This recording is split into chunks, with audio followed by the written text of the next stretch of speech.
Welcome, everyone, to the 19th episode of the AdvisorTech Book Live podcast. Today, my guest is Shannon Rosic. Welcome, Shannon.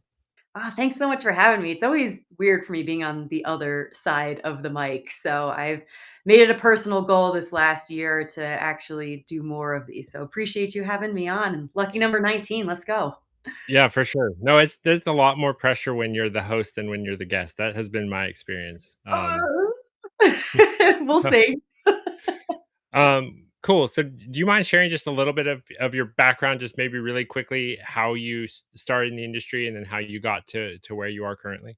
Yes, I would say relatively interesting story. So my area of expertise is storytelling within wealth tech. I would say it's the most general way to describe it. I'm not a traditional reporter or journalist like a Davis Janowski or an Ian Wennick or anything like that. I'm more of a hybrid role in wealth tech, and I can talk about how all of this kind of came to be. So think of me as part translator, part curator, part connective tissue between technology advisors and that real world client experience. So, for those of you that maybe don't know, we can kind of dig into the archives of how this all started. And one of my first jobs out of college, after I did a stint at an email deliverability company and realized I am not a spreadsheet or numbers person, I quickly pivoted over to investment news. And that's where I fell in love with this industry. And I was there for almost 5 years. And I was on the marketing side, the event side, loved it. But then I started creeping on what like the research and digital media side of the business was doing. And folks might recognize the names Mark Bruno and Matt Ackerman. I attribute a lot of my career success to both of them, especially Matt, who kind of took me under his wing as a little protege on the digital side of things. And for a while, I did two jobs for the price of one. So I would do my marketing duties, and then I would beg and plead and say, please, take me on video shoots. I want to be part of this. I see exactly where this is going. It kind of fits my personality type. So I did a lot of grunt work for a long time that people didn't see. Loved every second of it till it got to the point where they said, let's throw you on camera and see how you do. And then really the rest is history. And I still get called this to this day. Most folks still know me as Gadget Girl. And that's where my love of wealth tech happened. So picture Carmen Sandiego meets Inspector Gadget, if you will. I would literally run around conferences or vendors would bring me in to do these campy, fun under the hood looks at wealth tech. And this is really when it started to explode on the scene, like 2014, 15, 16. And people were having just a hard time reconciling what all these solutions would do. So I would show up in my purple trench coat and fedora and do crazy things like rent taco trucks to describe data aggregation. I went to Red Rocks and went rock climbing to talk about annuities. I flew a burrito with a drone when Orchestrate was still a thing. So, for me, it all goes back to being able to tell a story in a fun way. And I know we'll get into that in a little bit, but that's how I got into this space. And funny enough, my degree is actually in mass communication. So my parents are thrilled that my degree is actually degreeing somewhat. You're one of very few. Right, exactly. So like they have no idea what I do still to this day. They're like, the video is on the internet, it's great. I'm like, sure, close enough, that's fine. But I've really carved out an interesting niche for myself, and really ever since then I've got to hold fun roles at various media companies. I used to run marketing at different wealth tech firms. So I've got to sit on both sides of the aisle, but I've been now back at Inform and Wealth Management for 3 years. And I said that's a bit of a homecoming, because as much as I like doing the marketing side of things, I like being able to work with everyone. So Sure. my current role certainly affords me to do that. So bit of an interesting background and one way I got in here. I had no intention of going into finance, let alone wealth management, and then the subsect of wealth tech. So here we are now, almost a decade in, which is wild. It is fun to look back on a story and just see how all the winding turns and stuff end up where you are. Were you doing that around the time Bill Winterberg was doing FP Pad? Were those correlated or not Yes. So necessarily? Yeah. a little bit. So we used to cross paths at events, and he'd always be out there like with his drones and cameras and things like that. So we certainly were on the scene together. What's funny is I think we're still trying to figure out what all these tech companies do. I don't Yeah, think that's yeah, changed all that much. not too much has changed, and then the map's only gotten bigger. So Yeah, for sure. Hey, it allows me to have a job. So yeah, let's keep it up, folks. Keep cranking out those new solutions. There we go. So if you would consider yourself to be an expert in just one area, what would be your area of expertise? So that would really be the storytelling aspect of things, Okay. the storytelling within wealth tech. I do not claim to be necessarily an expert in wealth tech. Obviously, I have a strong pulse on what's happening. I always try to keep up on the latest trends, what's happening in our space, understanding who the new players are. But I am no, Davis Janowski, Joel Bruckenstein, John O'Connell, even you, Joe. So it's more so how can I help these firms tell their story authentically, right? And so they utilize someone like me to be on the WellStack podcast, come to our events, showcase their story on stage. I do videos with folks, so custom content. So that is really the area that I love to live in and help folks with. That's cool. No, so one of my early questions is typically, what book are you reading currently? Oh gosh. Well, the hard-hitting series of The Housemaid. So it's obviously now a huge movie. I like to disconnect at the end of the day. So, once I leave work, I'm usually at the barn riding my horses, and any financial advisor would probably yell at me for that because I enjoy lighting money on fire. But we always joke in the community, I'd rather be, poor and happy than rich and bored. So horses it is. And then another outlet is obviously reading, but a lot of fiction. So if you're into the murder mysteries, plot twists, the Housemaid's been a fun series so far, but I wouldn't say it's necessarily anything deep and thought provoking, but it's a nice outlet if anything. No, for sure. I check the Amazon top 100 books pretty regularly, and Mel Robbins' The Let Them theory's been like number one for months and months. I But The read that one Housemaid, too. I feel like The Housemaid's been in like the top 10 for a while. So that's interesting. And then obviously, like Morgan Housel's Psychology of Money's been in like the 30s or 40s for 5 years. Forever, right. Yeah, it's incredible. Um, what? So you've did you ever decide like I'm building a personal brand? I or did you just end up doing it, by chance? It's interesting you say that because I'm certainly someone that never necessarily meant to build a brand. It kind of happened very organically, just from the experiences that I had and the way I wanted to be positioned within the industry. Because, like I said, I knew I wasn't going to be a true reporter or journalist, but I knew I had this kind of unique skill set where, like I said, I love just talking to people. So being on camera came naturally. Podcasting, still very much a learned skill, been doing it a couple years, but that's still an area of growth for me. But it I have never been one that's kind of shied away from being authentic and probably an oversharer, if anything. And for some Sure. reason, that seems to resonate. Doesn't work for everyone, so I don't necessarily encourage that. But it just kind of happened naturally as the way I was just building my little niche within the industry. So I didn't have some set plan, but as it started happening, kind of the early stages of Gadget Girl, I'm like, oh, okay, there's something here. People are looking for voices that are can explain things in layman's terms, can have fun with it, be approachable. So it kind of just happened naturally as I found my way in the industry. So you said you're not really a spreadsheet person. I'm a huge spreadsheet person. So I literally track my followers and subscribers across every platform daily. How do you track progress if you're not necessarily into the numbers thing? Well, that's where having a job at Inform actually comes Okay. very much in handy. Because again, someone like me, while those things matter, I'm certainly always looking at it. But I'm not necessarily measuring that as my success rate. So Right. things that make me successful in my role are video views, our podcast listens and downloads, how many folks are tuning into a webinar, who's showing up when I launch initiatives. Like I host a CTO think tank at all of our events with John O'Connell. So 3 year where we bring together CTOs, $1 billion plus RAs to talk about essentially what keeps them up at night. So to me, it's more about am I helping grow those communities? And then are the products that I'm putting out there and the platforms that I'm using, are people utilizing that to find information? So that's how I measure it a bit more. Sure.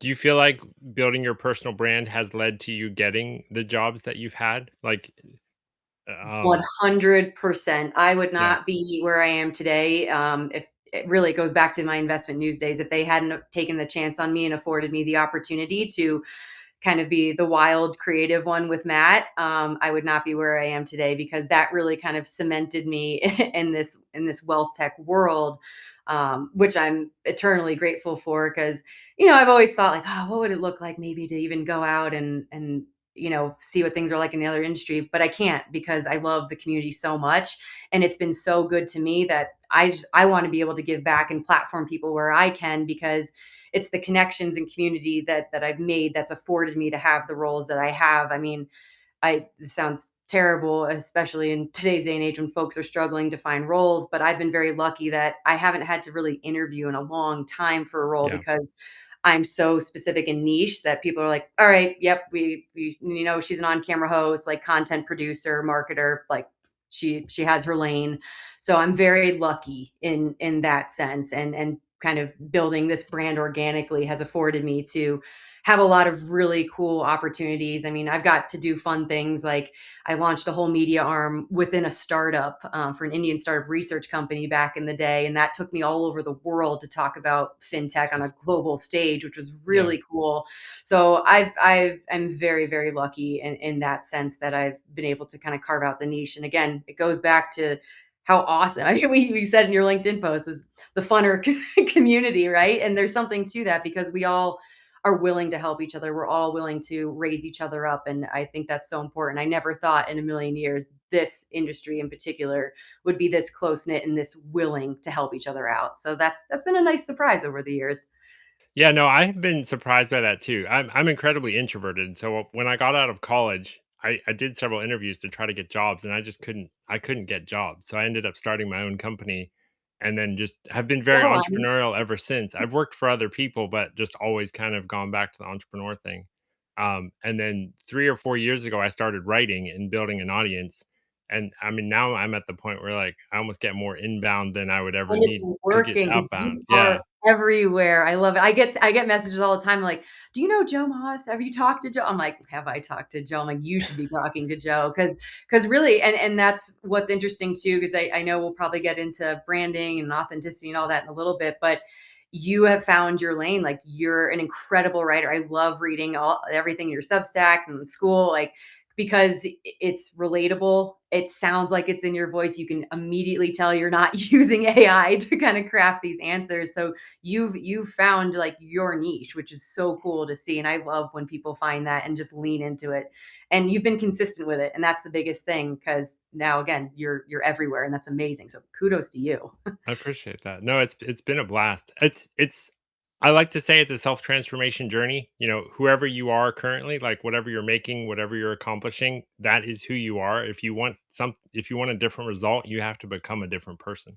Yes. And so you have to seek the changes that you need to make to get to your goals basically.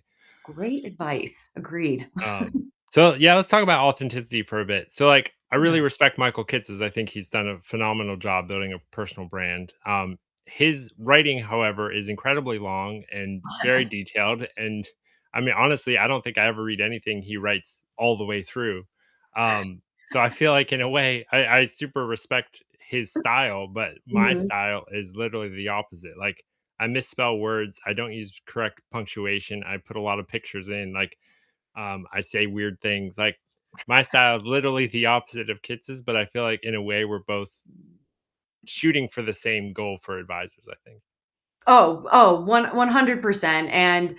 And look, like, especially when it comes to organic growth, this could be a whole podcast alone, because it's one of my favorite topics to discuss. But when it comes to authenticity and organic growth today, it's really about becoming known for something specific and credible, and not necessarily being everywhere. I think one of the biggest misconceptions is that, personal branding is about becoming an influencer. It's not by any means. It's about becoming referable at scale. Because at its core, a personal brand really answers very human questions for clients, like, who is this advisor for? What do they actually help people do better? And should I trust them with real decisions? And, when those answers are clear, growth starts happening without you having to necessarily constantly sell. And look, that matters because you posted about it recently that referrals are even still the primary driver of new client growth. And you've seen survey and after survey and study after study showing that that tops the list, which means organic growth isn't about more outreach necessarily. It's about making it easier for people to talk about you accurately and confidently. So even Right. going back to your example, like you found your lane in your niche in writing because like people are like, well, how can I be authentic? I don't like being on video. Find something you are good at, right? Yeah. It's okay to have a little trial and error. Right. No, and even for this, like I haven't posted any videos of me talking to the camera like just by myself. I've conquered the video thing by just having an interesting guest to have a conversation with. And that makes it a whole lot easier. Hmm. Did you have your own authenticity journey? Like did you start writing or start creating videos at one point and then we're like this isn't me entirely, and then did you make changes to get closer to like your authentic self? So again, kind of going back to the gadget girl example, I am the creative type. So the wilder people let me go, the better I am because I really Right. do like to push the limits and be different in that sense. I love this idea of almost having a persona, and that's what it was, right? Like I want people to look at me as, someone that is approachable about this topic, that can have a real conversation about it. I would say I've tried to hone it a little bit over the years, depending on what my role is, right, at that firm. So currently, let's take in my informal role, for example, right now is like my job for them is to be kind of the market facing rep for all things wealth tech. So leaning into all of the resources available at Informa to be able to promote that message, whether it's podcasting, video, being on the conference circuit, making sure I'm speaking at various events, playing nice in the sandbox with all the Sure. competitor events out there.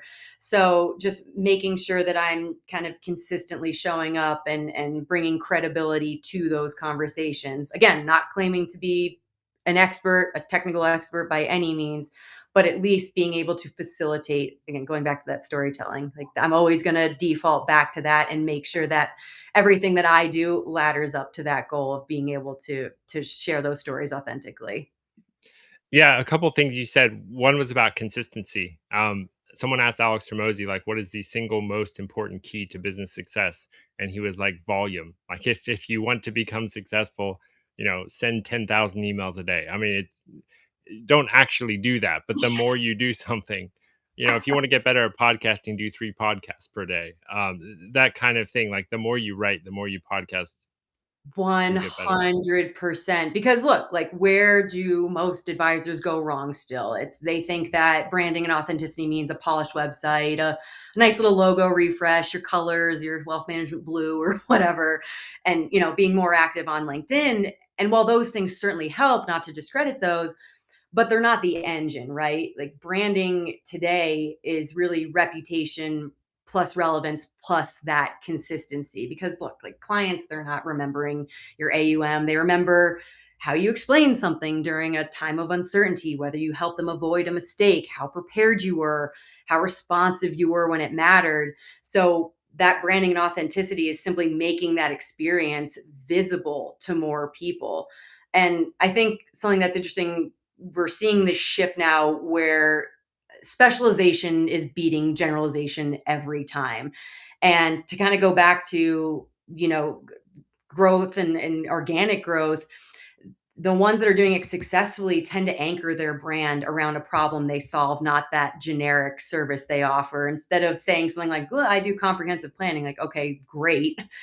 Shift that. It should be, I help business owners prepare for liquidity events, or I specialize in retirement and tax coordination.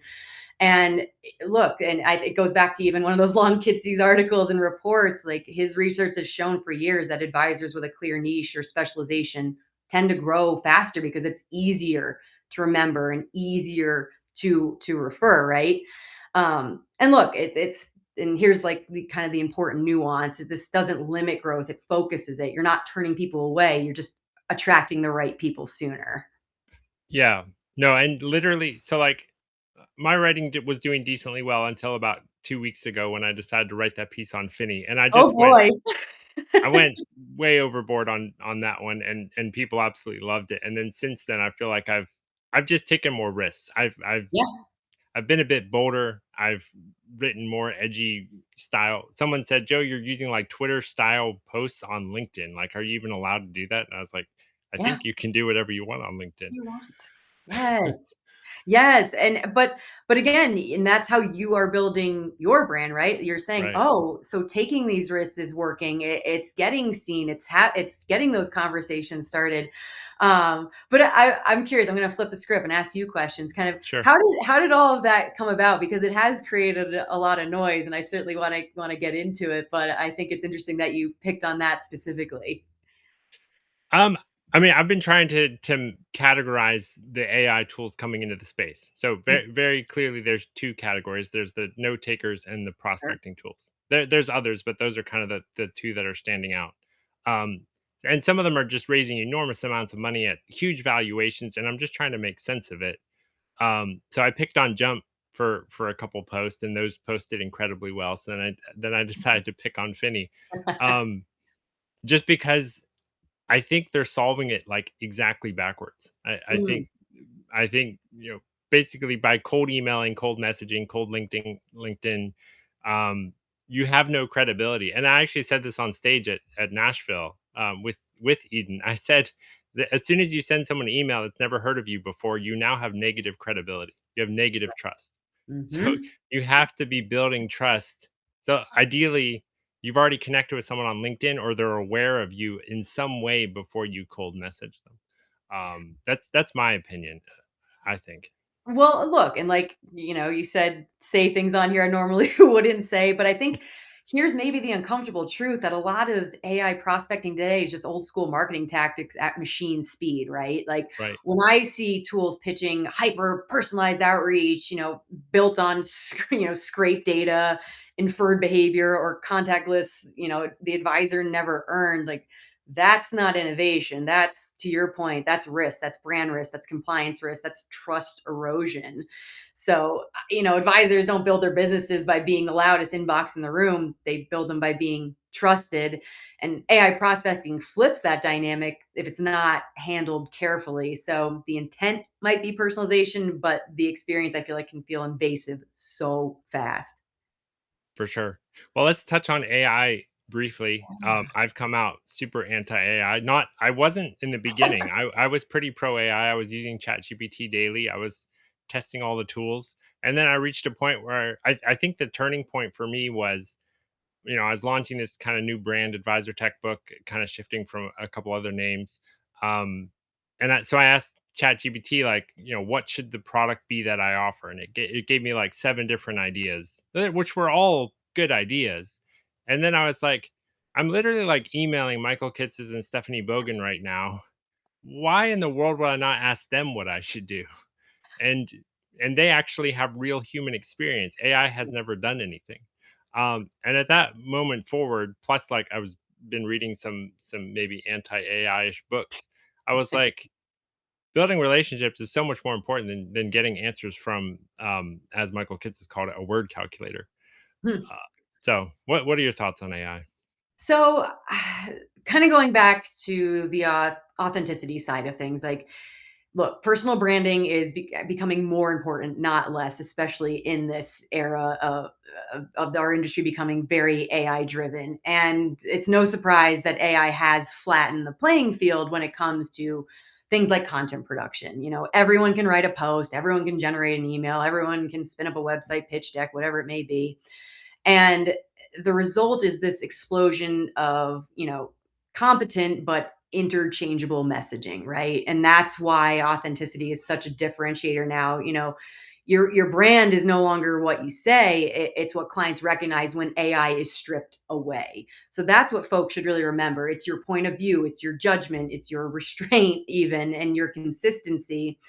And so, folks who are going to win in this AI environment aren't trying to sound smarter with AI. They're using it to amplify what's already made them trusted.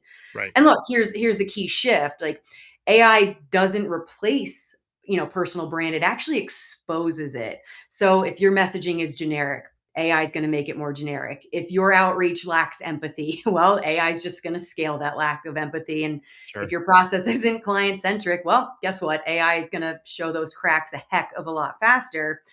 And I'm not necessarily against it because we're in it right now. It's part of our systems. Every folks are getting used to it and using it every day. But I do think, branding and AI belong in the same conversations, but advisors need to decide who they are before they decide how to automate. Look, the strongest brands will use AI to create space, more time for clients, better preparation, clear communication, but not manufacture that authenticity. And I think that you actually touch on a lot of that in your advisor tech book. Like technology is never the strategy; it's the multiplier, right? Right. So the advisors that are going to thrive in the next decade will be the ones that understand that AI doesn't define their value; it actually reveals it. Yeah. Yeah, AI is like gasoline. So if you're building a high Exactly. trust, high value uh, offering, you can blow that up. If you're building a low trust templated content AI stuff, AI will just Yep. scale to everybody that you're not very authentic. Um, Exactly. that's an interesting take. All right, so let's get specific into some of the tools or some of the categories maybe. So like note takers and prospecting. Let's do it. Where do you think these categories are going? Well, I want to start with too, like, why are there suddenly so many AI note takers? Because it's actually pretty rational when you zoom out on all of it. Because at the end of the day, advisors are just under pressure to do more with the same headcount, and time is still just the biggest bottleneck in advice. And that for years our industry has tried to solve that with more tools instead of better workflows. So I think, everyone has said the AI note takers are the low hanging fruit because they're the category that deliver immediate and visible ROI without, really asking advisors to change who they are necessarily. You don't have to rethink your service model, rewrite your marketing, retain clients. You show up to the meeting, talk like a human, and suddenly your notes are captured, tasks are created, follow ups happen faster, and like all that Yeah, documentation improves. And that matters because we've seen the stats everywhere about how much time advisors are spending just on admin tasks. So, the note takers are attacking that most painful friction point for the advisor today. And I think, that recent jump benchmarking study, they analyzed what, like 12,000, advisor client meetings, and found that advisors spoke more than clients, like 80 and 84% of them. And yeah, look, that's not like a gotcha moment by any means. I look at that as coaching fuel because AI isn't just saving time, it's actually showing advisors how to actually just run things better. But I I think what's interesting, you look at the Jump, the Zox, the Nevis, the Finnies, like where, to your point of like where they're all going. I think there's a bit of a pattern we're seeing. Like these aren't features anymore. They're trying to become workflow layers. And the winners won't be the ones with the best transcript by any means. They'll be the ones who turn conversations into that clean data and completed work. sure. So, to take, Jump, for example, they're clearly moving from note taking into conversation intelligence and benchmarking. And their report framing is basically your meetings contain signals you've never had access to. It's not just notes. Yeah, Like they're looking at patterns and sentiments and objections, follow through outcomes. And that's how meeting tools ultimately become, management tools. And I think someone like a Nevis, I'm catching up with Mark Swan here soon, to kind of hear nice. what they have going on, especially after their huge, was it like 35 million, $40 million funding that they have now. Yep. But they're aiming even bigger than a Jump, in my opinion, because Okay. they're trying to build a unified AI layer across operational work, not just meetings, right? And then with their acquisition of that, I think it was Lidra AI, that to me is a little bit of a clue because voice and workflow is central to their thesis, right? And voice is one of the most natural ways to express intent. So they're going to start heading down that road and building out that workflow layer, right? And, everyone's like, how are all these note takers different? Well, you're starting to see them like pick their own lanes now. Like Zox is pushing hard on privacy first and structured outputs. So, they're positioning themselves around being recording free for notes and compliance workflows. And Right. they're also leaning hard into integration. So that CRM and workflow connectivity, right? Because the real promise is I don't want another tool. It's I want fewer manual steps. And then we get into AI prospecting. So, you have the Catchlights of the world, you have the Finnies of the world, but to Finney's credit, they are going after the hardest problem, which is Yeah. organic growth. And I know they've raised an outrageous amount of money in their valuations, and all these tech valuations are through the roof. But, they're explicitly building automated multi-channel outreach across, email and LinkedIn, voicemail and direct mail. And I think Kits has actually raised an important, market reality check too. If only about 5% of firms are truly doing outbound prospecting today, the category ceiling depends on whether Finney can actually expand behavior, not just optimize it. So, you know, to kind of sum it all up, I'd say Jump and Zox win if they become the meetings to action muscles that don't create compliance headaches.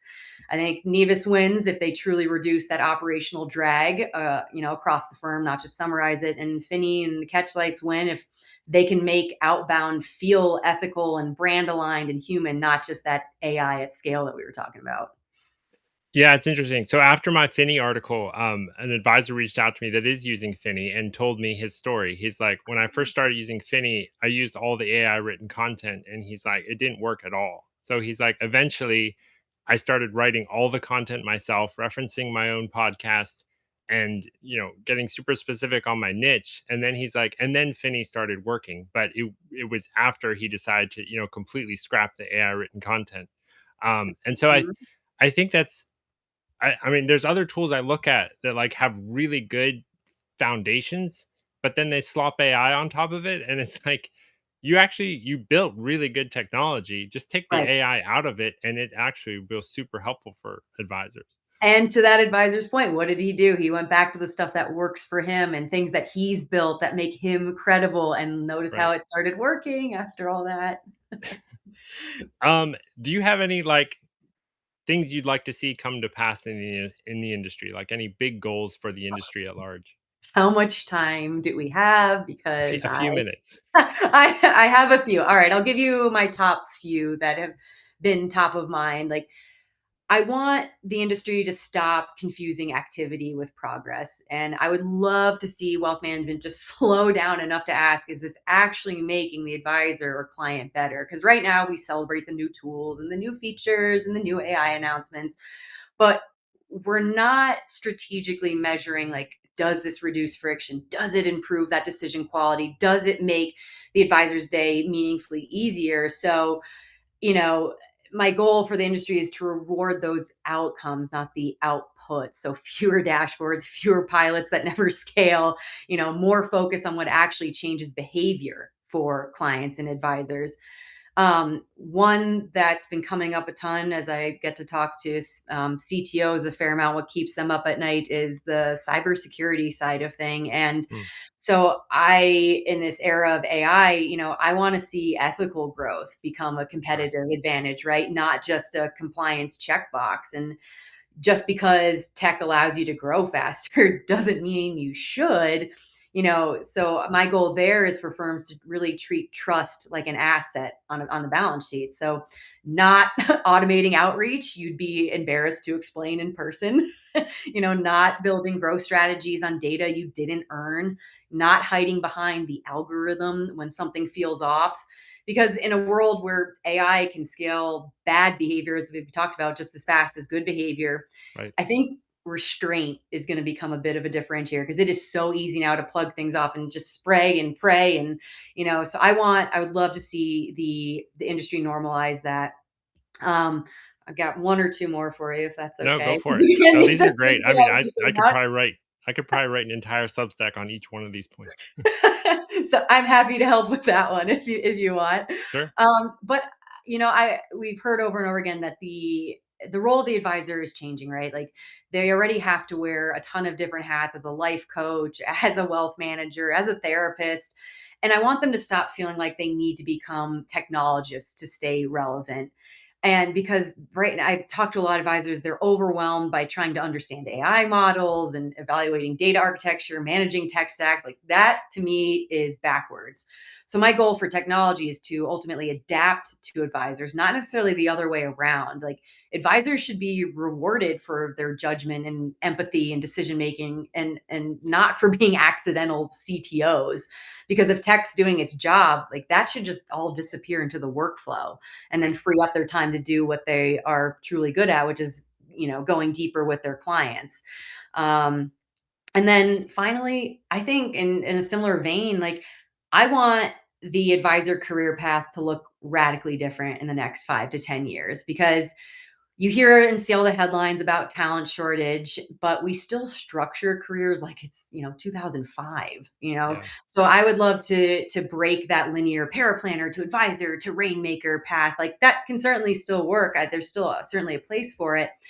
And we're starting to see this a little bit, but I am excited to see firms create more real specialist roles. So, specialists around the client experience and operations and growth. And like I said, you're starting to see chief growth officers and things like that crop up at RAs, which is encouraging.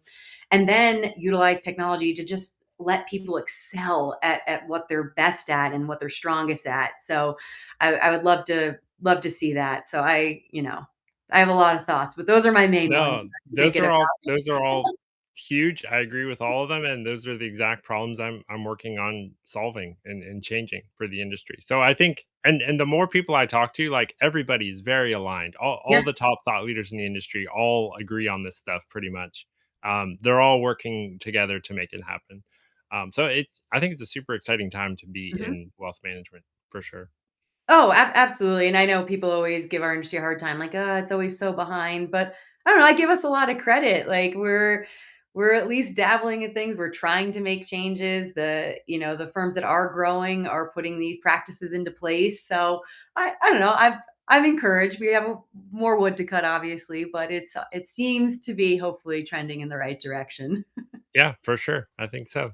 All right. Well, thank you so much for coming on the podcast. I'm excited, honestly, to re-listen to this and then like dive deeper into each of these points. What? You mean So you're not gonna ask about the future of the advisor tech map and my thoughts on that? Come on I now. did skip that question. I'm sorry. All right, let's finish with that question. What's the future of the advisor tech map? Well, I really just mainly wanted to make a Cheesecake Factory menu reference because that's what it Okay. looks like, which by the way, could I have a chocolate cheesecake for the win? But I did just want to give my thoughts because I'm curious what yours are too, and if you think it's trending in this direction. Like, I truly think the map is going to keep getting bigger, but simultaneously it's going to get more consolidated. Like on one hand, more tools, more categories, more point solutions. I think it's what swelled to over 500 offerings across like 36 categories at this Yep. point. And obviously, advisors are feeling incredibly overwhelmed by that choice. But I think the market is going to reorganize around a few forces. So, kind of going back to those workflow layers, beat feature layers, right? Like tools that actually compete, um, you know, are going to win. Interoperability becomes that moat. So bad integrations are just going to keep killing adoption. I think compliance and data stewardship become, product features, not necessarily those footnotes. And I would like to see, AI native systems start replacing systems of record because the interface becomes proactive. You get those nudges, the next back action, auto work, not just storage.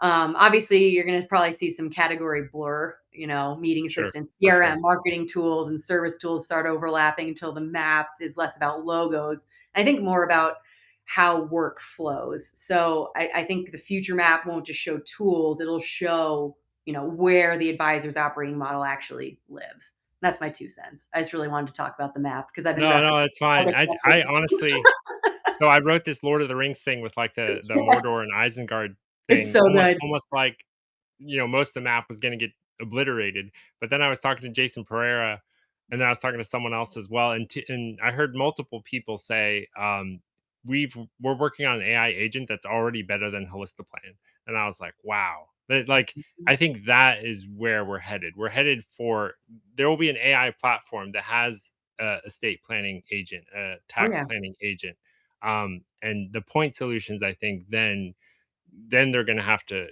change or roll up or something. But Hmm. for sure. So I was thinking the map is about to like massively shrink, but then he was like, the barriers to entry are so incredibly low right now. Also, the amount of money that's about to come flowing into the industry is just enormous. Oh, So a whole lot of money is about to hit the industry.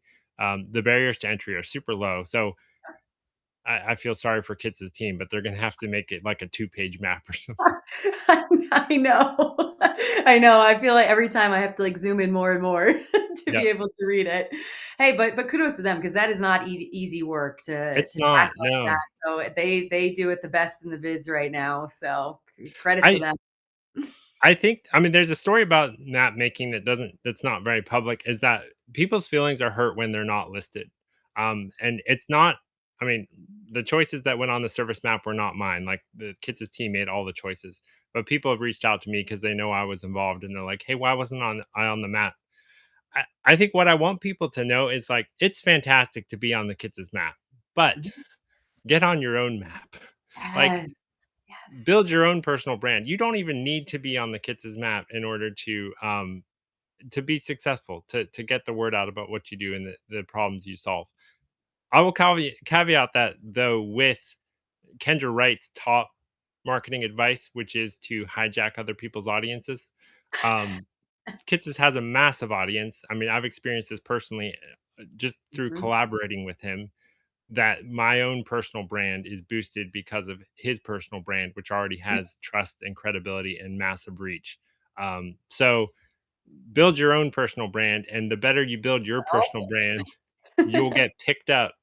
That's how So you put yourself on the map, by building your own personal brand. yep, I love it. We've come full circle. All right, perfect. All right, well, thanks again for coming on. Your insights were great. I'm excited to dive into this. Well, thank you so much, Joe. This was a lot of fun. Like I said, being Yep. on the other side of the mic's always weird, but I'm glad we were able to do this. Yeah, for sure. All right, I'll talk to you soon. Take care. Bye bye.